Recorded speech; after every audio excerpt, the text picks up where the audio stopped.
This week we're going to be doing a 5-day unit learning about one of the biggest crises facing our world today, poverty.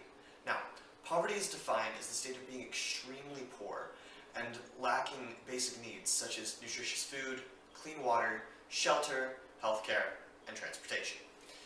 In the United States alone, 15% of the population lives in poverty. That's 47 million people who can't get access to basic human needs.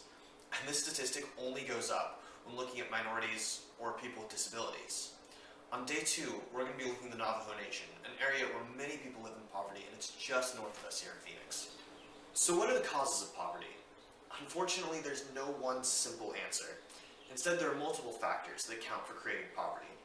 One of these factors is food production and access. Many families living in poverty do not have access to nutritious food because it's so expensive. On day 3, we're actually going to be studying The Jungle by Upton Sinclair, a book which details how the poor were exploited by the meatpacking industry and highlights the inequity in food among those living in poverty. Poverty is not just an American issue either. In fact, 80% of the world lives on less than $10 a day. Worldwide poverty is a huge issue that particularly impacts people in developing nations, in Africa, the Middle East, and Southeast Asia. On day 4, we're going to meet Mary Saratobi, a woman living in Malawi, Africa, which is one of the poorest nations in the world. Poverty is a huge issue that impacts people around the world and in our own communities. And I realize that so far this video has been a little bit depressing. But good news, the point of this video is not to depress you.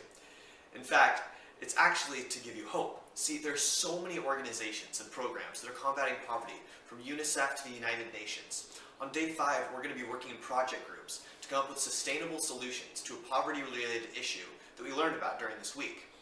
And we'll look at some of the amazing solutions that have already been implemented and give presentations on how you could help and end poverty. I'm super excited for how you guys are going to learn this week and what we're going to do to change the world.